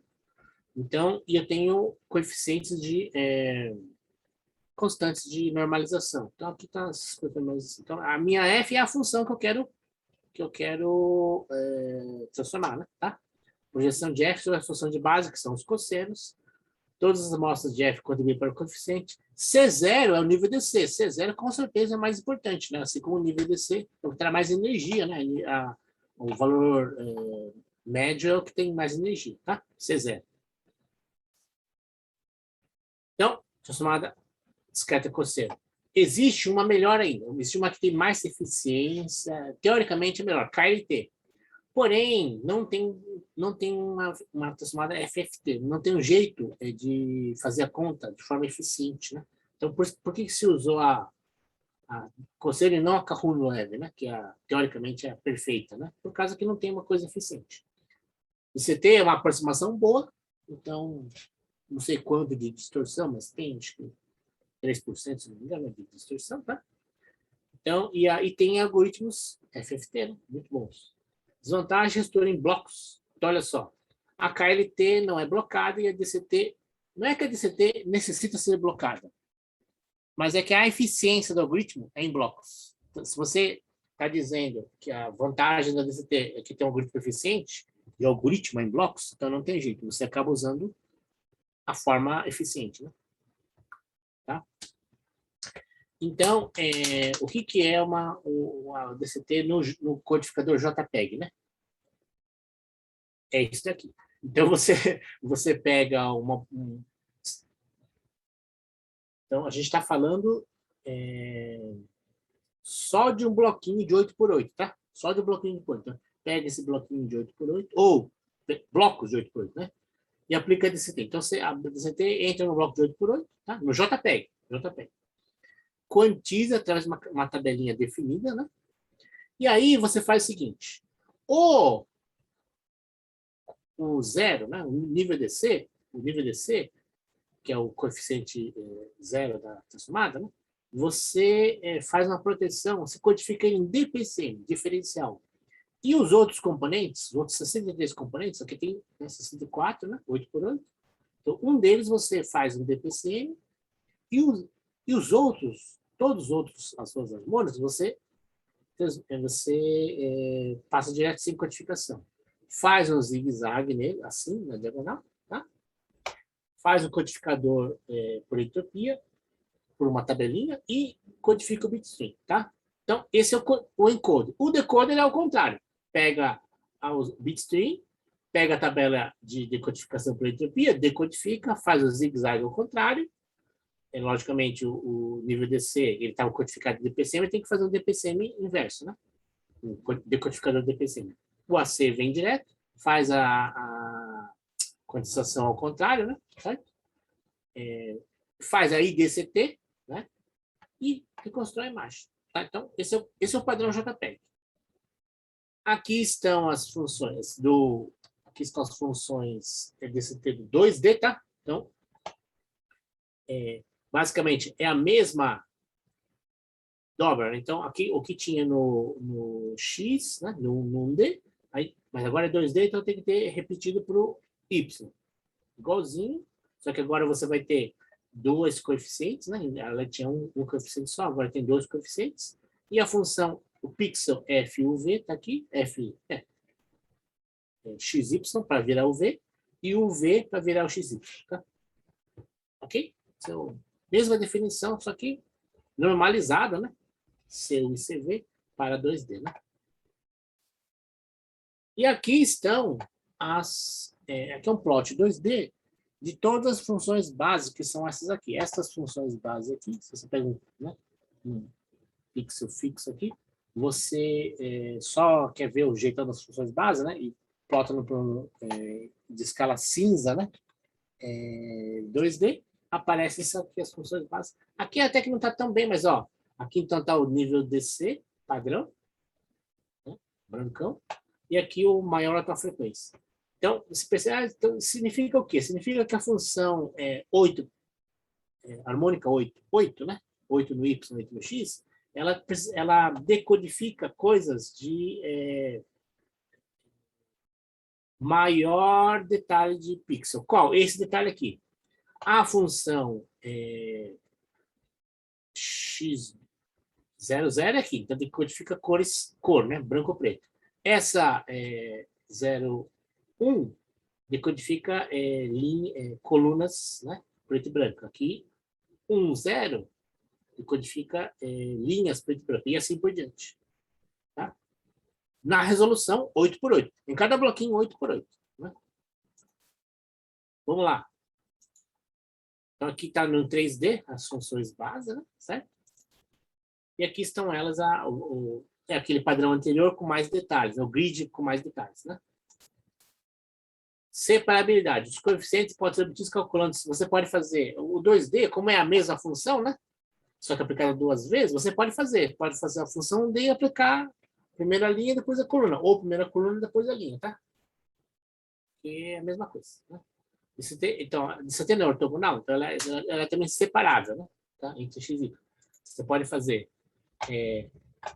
o padrão linha, né? Aí vira na coluna, tá? E faz a primeira linha, faz depois a DCT na coluna, mas unidimensional. E aí vira bidimensional. Mas pode fazer ao contrário, tá? Então, esse slide não tem, mas você poderia fazer, né, no slide anterior, tá? Você poderia fazer na coluna e depois na linha, tá? Aqui eu estou fazendo na linha e depois na coluna, mas poderia fazer na coluna e na linha. É igual. Ela é reversível também, né? Implementação da DCT por série de 2 DCT1D é o que eu acabei de falar, tá bom? Características dos coeficientes da DCT, pessoal. Então, a gente vê aqui que esse coeficiente aqui, que é o nível DC, né? A gente chama de DC0, né? Tá? Zero, coeficiente zero. E estas mais aqui no canto, né, são as altas frequências, as do meio são as frequências médias e as baixas perto do DC são as baixas frequências, né? Então, aqui é no caso em termos de frequência. Olhando aí na imagem dá o quê? O DC é o cinza, né? O DC significa o equivalente à imagem cinza. Esta aqui são os detalhezinhos de pontos separados. Aqui, nesse canto aqui, são as linhas horizontais. Aqui são as linhas verticais. E no meio são as linhas diagonais. Tá? Então, visualmente é isso. Né? Aqui em termos de frequência, aqui em termos visuais. Certo? Resumo sobre a DCT. Coeficientes de baixa frequência têm maior magnitude. Então, tem maior energia. Alta frequência tem menor magnitude. Menor energia. A maior parte das informações, ela está mais na parte de baixa frequência. Se eu quero reter mais informação, tenho que preservar a baixa frequência.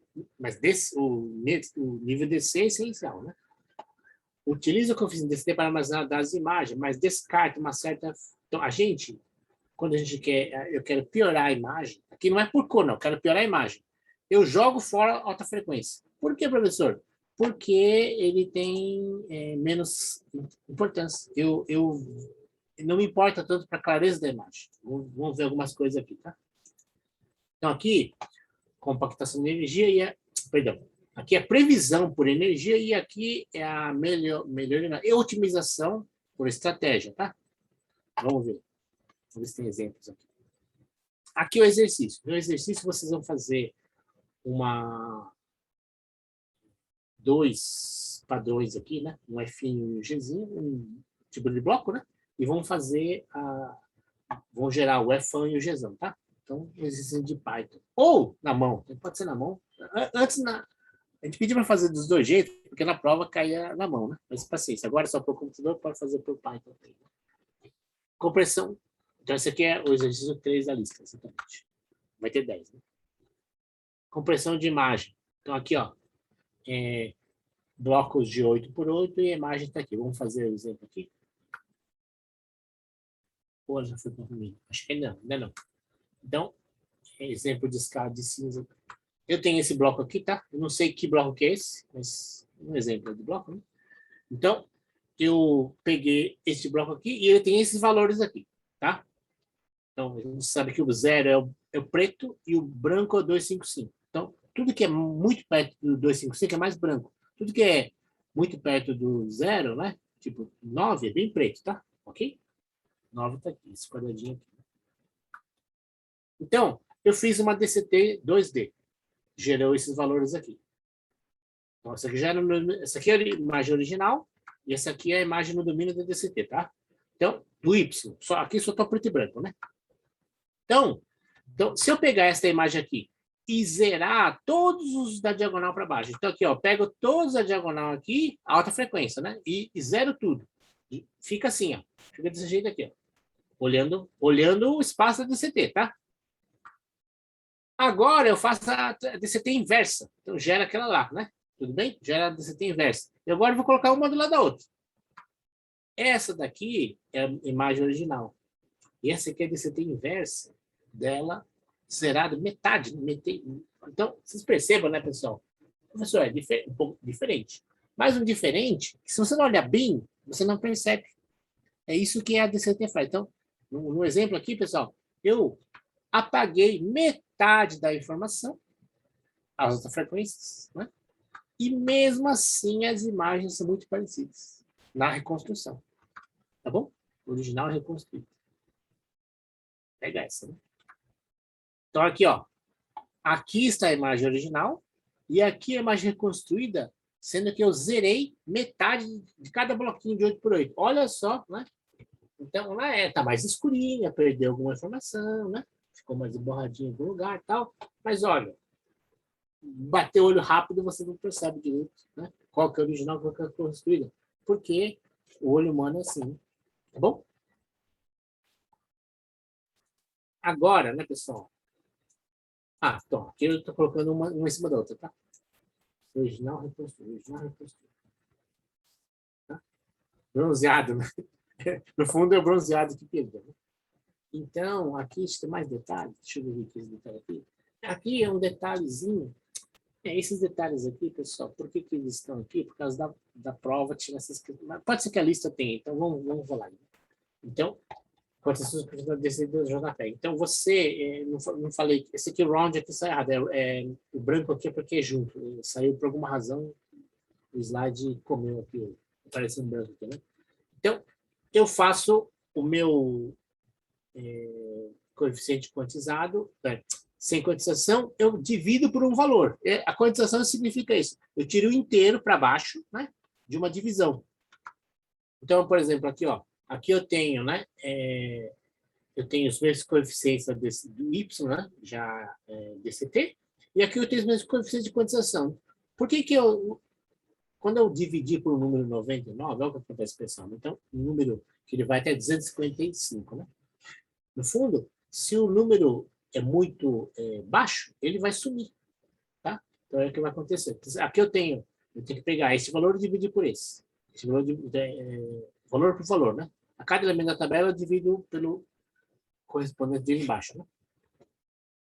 Então, e o que é o zigue-zague, né? Sequência zigue-zague. Então, eu faço, nesse caso aqui do DC, no nível DC, que é o primeiro superior, né? Desse bloco 8x8, eu faço a diferença. Esse é o DPCM, a diferença entre N-1, o anterior, e o atual, né? É o DCN menos 1. E o zigue-zague é esse aqui, ó. É zigue-zague mesmo. Eu vou fazendo uma codificação, tá? Certo? Percorrendo nesse sentido aí. Então, aqui eu tenho os coeficientes DCT calculados, né? Aqui eu tenho eles quantizados, né? Então, por aquela tabela lá do divisor por 99, né? E aqui o zigue-zague deles, né? Então, eu faço a divisão do 235 por 15, deu... Ah, não. Esse cara aqui, não. Esse cara aqui, o DC, ele transmite por DPCM, né? Eu estou fazendo aqui, ó. E são esses aqui, tá? Esses zigue-zague aqui no 1, 22, né? Nesse zigue-zague aqui, tá? Então, gera esses coeficientes aqui, que são o bitstream da codificação zigue-zague. Codificação por entropia. Então, para obter algum detalhezinho, né? Compressão sempre adicional. No fundo, é para minimizar o efeito do canal, tá? Minimizar o efeito do canal. JPEG 2000, né? Essa é uma coisa que a gente não vai ver agora, né? Então, com o DWT, a gente vai voltar um pouquinho, mas só falar, né? Dependendo do padrão de compressão de imagem, por exemplo, o wavelet. O objetivo é superar.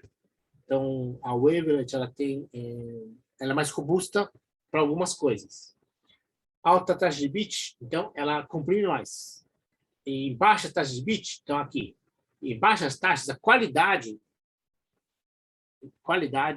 da wavelet é melhor, né?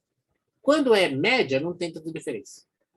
Na internet, muitas vezes é alta. Então, o JPEG 2000 é melhor na internet.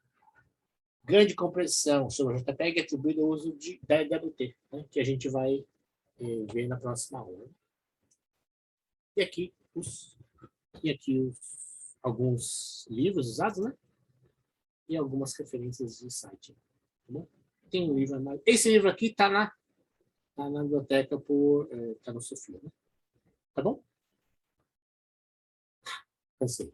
Então, vamos passar rápido para alguma pergunta aqui, pessoal. Sei que esse finzinho foi duro, mas introdução à animação. Então, vamos lá.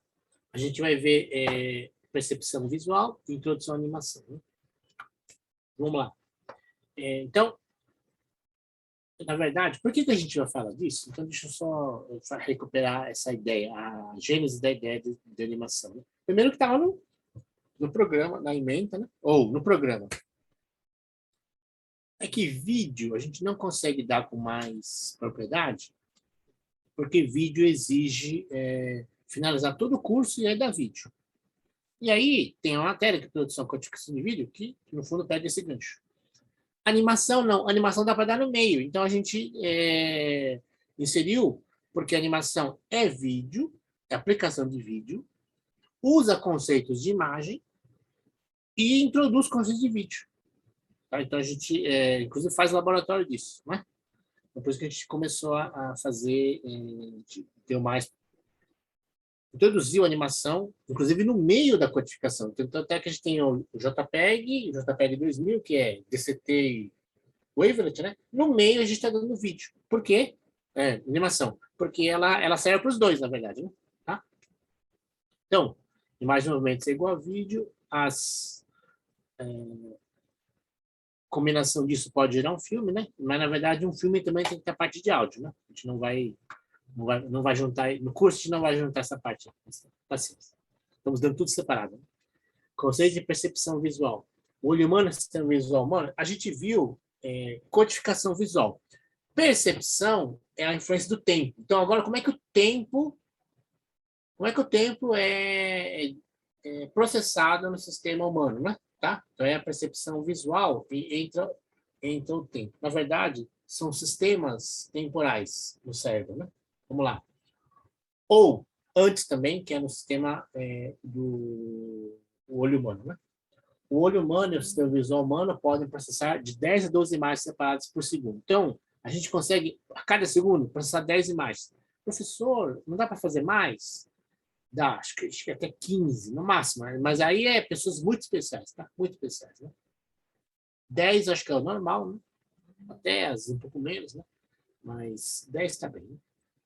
O limiar de percepção visual humano varia, dependendo do que está a ser medido. Então, olha só. Ao olhar para uma tela iluminada, as pessoas começam a ter uma breve interrupção das áreas escuras. Então, olha só. Se a tela está bem iluminada, eu consigo até... e ela é 16 milissegundos ou mais longa. Já não sei bem, sempre aqui foi o professor Celso que achou, né? Não sei bem do que está esse exemplo aqui, mas no fundo, quando a tela é iluminada bem branquinha, eu consigo pegar um negocinho lá no meio dela, tá? Espectadores podem se recordar de uma imagem específica. Então, se eu vou passando várias imagens, até 13 milissegundos eu consigo pegar uma imagenzinha no meio delas, tá? Então, seria memória visual, né? Apareceu alguma coisa lá, piscou 13 milissegundos, eu consigo guardar aqui. Guardar não, recordar. Não sei se eu guardo, mas recordo. Tá? Se aparece de novo, eu vi uma coisa aí. Não, eu já tinha visto isso, então ele recorda aquilo, tá? Quando é dado um estímulo visual muito curto, de 1 milissegundo, as pessoas reportam uma duração. Olha só, então, você, na sua percepção visual, quando você tem uma impressão muito rápida, 1 milissegundo, você diz, não, durou 100 milissegundos. Por quê? Porque você não sabe bem quanto ele dá, então o cérebro chuta um valor desse aí, 100 milissegundos, tá? De 100 a 200 milissegundos, né? Por quê? Porque fica um flash. Então, no fundo, é o seguinte, o CCD do cérebro, né? A memória que, quando a imagem aparece, na hora que ela impregna lá no córtex visual, todo o sistema de processamento, ele gera uma impressão que vai durar pelo menos 100 milissegundos. Tá? Pelo menos. Mesmo que seja muito instantâneo, mas ela entrou, vai ficar lá de alguma forma. Né? Persistência da visão. A persistência da visão pode também criar ilusão de continuidade. Então, é isso que a gente usa. A gente usa, aí, no caso da animação, né, e do filme, a gente vai usar esse negócio aí. Né? Porque já que... aqui cortou alguma coisa. Então, tinha uma coisa embaixo aqui, esse movimento. Então, na hora que eu faço essa exposição de imagens, uma depois da outra, parece que ela está lá, ela ficou lá, então trocou. Então, nessa proposição de uma para outra, naquela coisa dos 100 milissegundos, eu vejo duas coisas diferentes, mas parece a mesma mexendo, né? A persistência de visão refere-se à forma como os nossos olhos retêm as imagens. Então, essa pequena variação me gera a impressão de que está movimentando. Esse é o Nipkow, né? Que achou esse negócio. Taxa de quadros. Também é conhecido como frequência de dados. Frame rate, né? Então, FPS, né? Frames por segundo. Lógico, se for segundo, poderia ser minutos. Okay. na qual o dispositivo de imagem exibe imagens com ciclos chamadas de quadros. O termo se aplica igualmente às câmeras de vídeo de filmes, computação gráfica, sistema de computador. Então, perfeito. A unidade é FPS, tá? Frames por segundo, né? Perfeito? Vale para tudo. Ficou unificado esse negócio aí. Então, quais são as taxas de quadro de transmissão por DTV? No PAL-M, né? No PAL-M é 29,97 FPS. A resolução são 525 linhas entrelaçadas, campos ímpares e campos pares. No sistema TV digital, ISDB-TB, o B é minúsculo aqui, tá? A taxa de quadros é 59,94 FPS. Atualmente tem-se, né? HD, resolução 1280 por 720, né? Em formato aspecto 16:9, tá? Progressivo. Ou Full HD é entrelaçado, pessoal. Então, ele é 1920 por 1080, o I é entrelaçado e o P é progressivo. Tá? Ok? Então, são padrões, né? Só, definição. Introdução à animação. Então, aqui tem um GIFzinho para vocês verem, né? Eu tenho que ver em casa, né? Com mais calma, né? O que é animação? Animação não é a arte de fazer desenho se mover. Olha só. Então, não é que o desenho vai se movimentar. Nem. Então, é que você vai desenhar movimentos. Você vai fazer os movimentos aparecerem. Então, não é que o desenho se move. Não. É a arte de você, de alguma forma, desenha e aparece movimento. Tá bom? Com base na precisão da visão, a animação, contudo, é uma ilusão de movimento. Perfeito, é uma ilusão. Como a gente falou anteriormente, é a sequência de quadros, né? Como, na verdade, desenhos estáticos, movimentos rapidamente. Então, na prática, é 24 quadros por segundo. Então, a partir de 24 FPS, você já tem ilusão de movimento. Lembrar que 10 a 13 é o limite de memorização da pessoa. Então, você, pelo menos, na verdade, você dobra, né? Tá? Então, um conceito importante de animação é keyframe. Tá? O que é keyframe? Ou quadro-chave. Quem bolou esse negócio aqui? O Walt Disney, né? O Walt Disney foi o cara que, não sei se ele que bolou, mas ele que patenteou, então guardou o nome dele, né? Registrou, né? Então, o que ele desenhava são os frames-chave, keyframes. Aqui. Os vermelhinhos, por exemplo.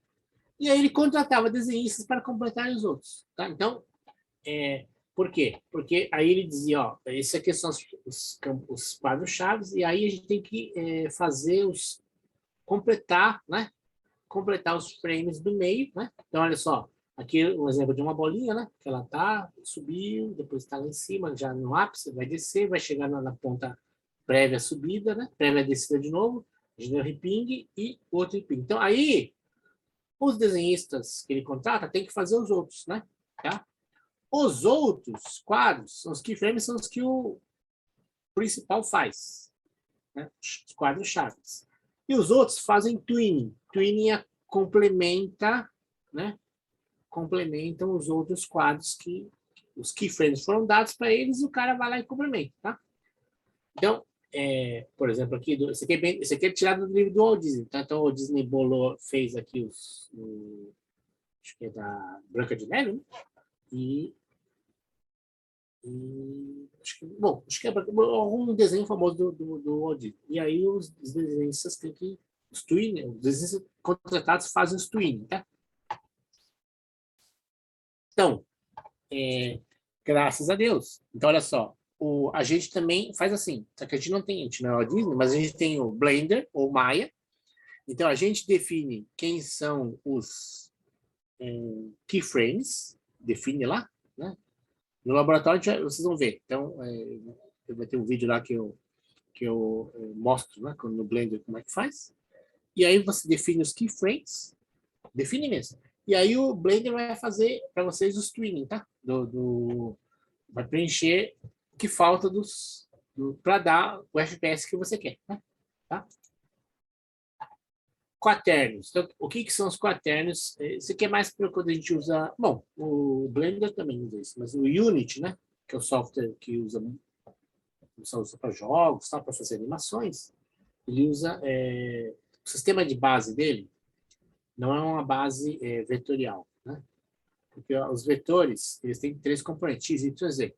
quaternos usam 4 IJK e uma constante. São 4, a base de 4, chama quaterno, né? São mais eficientes computacionalmente. Por quê? Né? Porque os sistemas vetoriais tridimensionais, quando eles rodam no espaço, eles se perdem.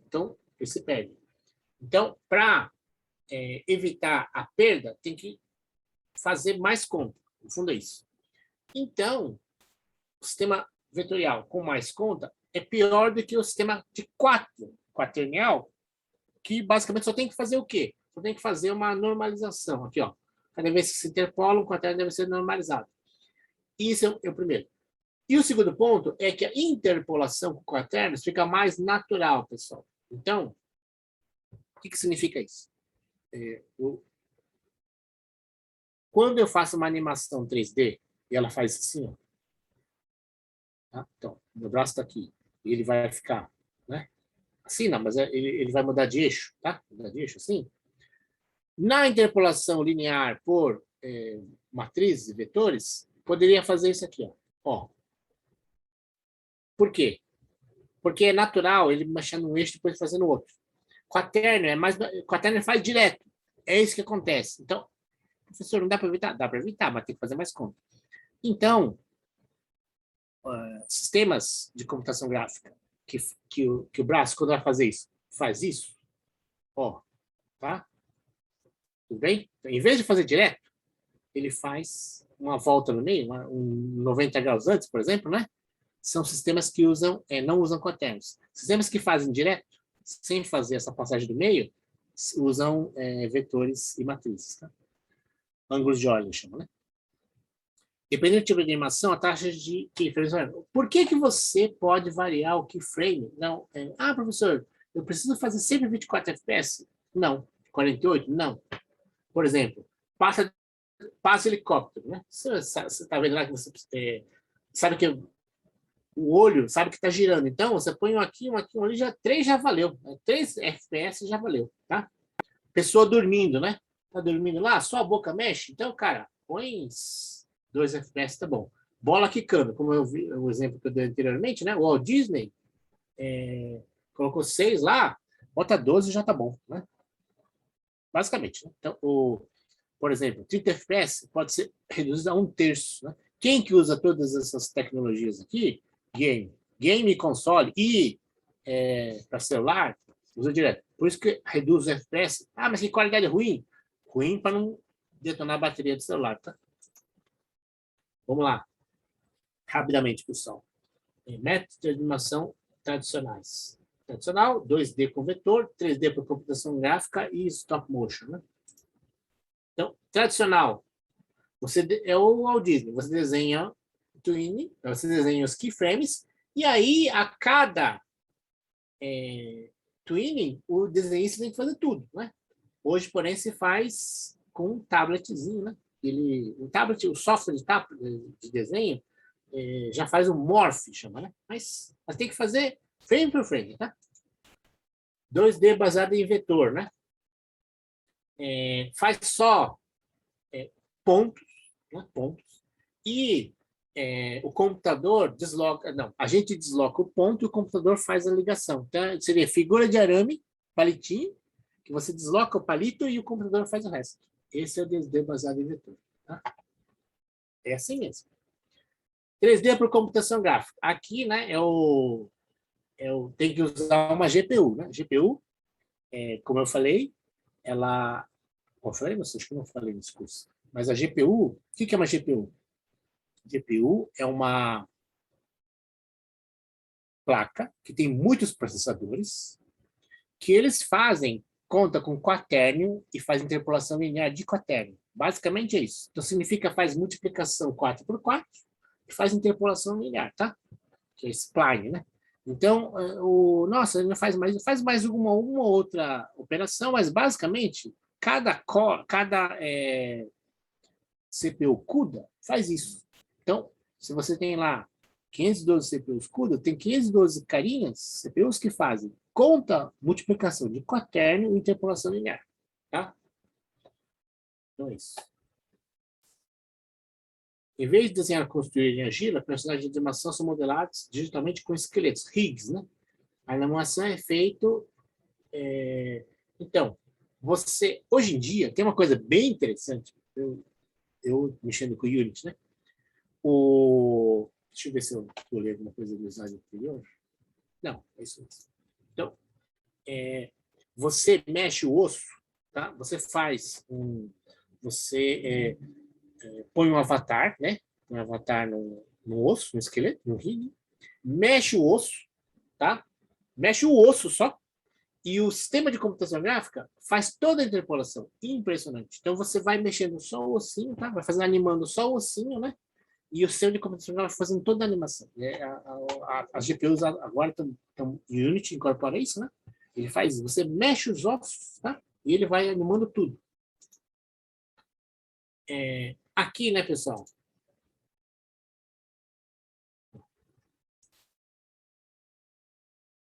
Renderização, beleza. A renderização é o que eu falei, que o software o Blender, o Maya, o Unity, né? Ele joga para a GPU e a GPU vai dividindo em triângulos e vai depois suavizando, né? Tá? Stop motion. Stop motion você pode fazer com as massinhas, né? Ou com o Playmobil lá, os Legos, né? Certo? Então, no fundo, você pega um objeto que quer animar, bate uma foto dele, muda a posição ou a posição, bate outra foto e vai fazendo isso, né? Sequencialmente. E depois junta tudo num Movie Maker. As massinhas é o que eu falei, né? Tá? Bonequinhos é do Playmobil. Cut-off, papelão, por exemplo, né? Cartão, né? Origami, né? Tá? Silhouette. Esse aqui é bem antigo. Esse aqui é o papelão, tá? Seria o móvel. Esqueci aquele fiozinho, né? Meio parecido com esse negócio aqui, tá? Lego, já também falei, né? Pixelation. Então, pixelation, pessoal, hoje em dia, tá? Vários artistas têm feito animação com poucos pontos. Por que faz isso, né? Para dar efeito. Um efeito, em vez de ser tão real, ele é pixelado. Então, ele fica uma coisa assim, um estilo. É um estilo um estilo de representação que tem ficado muito, ou pelo menos os 2 anos atrás, ficou muito em voga, né? Tá bom? E a gente, né, pessoal? Vocês no laboratório vão usar o Python, vão usar o Blender. Então, eu sugiro que vocês instalem a versão 2.8, alguma coisa, né? A 2.9, agora ela está melhor, né? Apesar de eles falarem que está estável, quem tem GPU, acho que sim. Quem não tem GPU, pode não ser tão estável assim. Então, eu recomendo, né? Recomendo 2.8, porque vale para todo mundo, tá? Mesmo assim, não exagerar. Então, o Blender faz muita coisa. Se vocês fazem muita coisa e num ambiente que não tem GPU, vai demorar o cão, né? Tá bom? E pode dar problema e aí tem que refazer de novo, né? Tá? A animação tem esse problema. Você tem que refazer várias vezes, né? Para ficar bom. Então, por isso que eu recomendo usar o 2.8, que ele funciona melhor com micro sem GPU, né? Ou GPUs básicas. Tá bom? Porque tem menos coisa, no fundo é isso, tem menos coisa. Então, bom. E peço desculpas, mas aí eu queria ter feito um slide mais para Blender. Mas como o laboratório é mais prático e o vídeo gravado, aí vocês se virem pelo laboratório. Tá bom? Tudo bem? Perguntas? Senhor, eu não entendi. O Blender é um software que roda script Python ou é uma biblioteca do Python? Não. É que Perdão, eu não expliquei essa parte. É que no Blender existe aqui, né? Todas as processos de animação, você tem que dizer quem é o keyframe, tá? No fundo é isso. Ou você por massinha, ou por origami, ou por Playmobil, certo? Não, você tem que dizer quem que é o keyframe, tá bom? Então, no Blender, você vai deslocar o seu objeto, o seu personagem, para os keyframes, tá? Tudo bem? Então, você pontua os keyframes. E aí ele vai fazer o twinning. Agora, professor, mas esse aqui não é uma circunferência? Eu não podia fazer um programa que pega a minha bola e joga para lá? Podia, né? Entendeu? Então, esse programa é que pode ser feito por Python, me entende? Às vezes, você pode fazer trajetórias ou sequência de posições, keyframes, e você pode fazer por código, tá bom? Às vezes não, sempre você pode fazer isso, né? Pode ser que não fique bom. Pode ser que não fique bom. Pode ser que... Porque o bom mesmo é quando você faz na mão.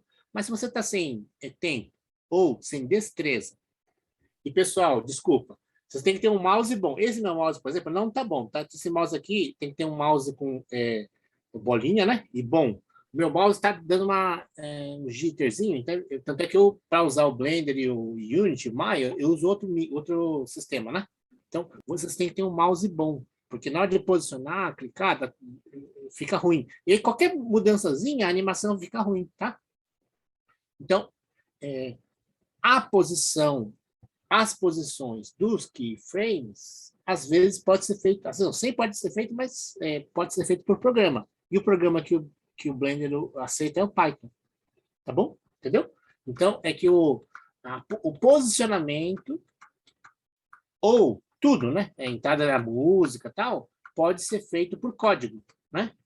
E roda código que você pode colocar nele é Python, tá bom? Então, a gente não vai fazer isso no laboratório, porque é uma coisa de animação mesmo, né? Mas poderia fazer por Python, tá? Entendi. Tá bom?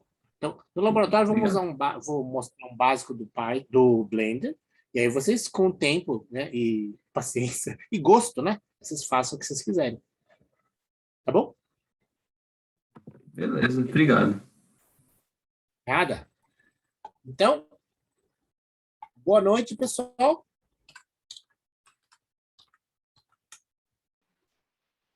Boa noite, professor. Boa noite, professor. Boa noite, professor. Sir, Boa noite. sir, tem como o senhor colocar o lab de sexta para de noite? O senhor deixou meia-noite lá, aí ficou 00 lá, né? Tecnicamente é quinta, né? E o senhor, é certo isso ou o senhor colocou errado? Não entrou no dia certo? Não, tá como meia-noite de sexta, né? Mas tipo, no primeiro minuto de sexta, né? Então, Entendi. Não, eu ponho no lugar, eu ponho no horário certo, então. Eu tenho que colocar. A entrega do laboratório, você está falando, é isso? é. Ah, Isso tá mesmo. bom. Estender para o sábado, né? De manhã, né? Isso, né? Pode 0 ser hora do também. sábado, não é isso? Ah, Tá bom. Ponham 11h59 de sexta, senão o pessoal Tá se bom. confunde. Não, de fato, o que acontece? O Tidia já fazia isso, o Muda não faz, você tem que fazer tudo. Então, no Muda eu sou marinha de primeira viagem, tá? Segunda viagem, é o segundo quadrimestre que eu tô usando o Muda, tá? Tá bom? Perdão, hein? Ok. Não, relaxa, professor. Tchau. Obrigado. Tá bom. Boa noite.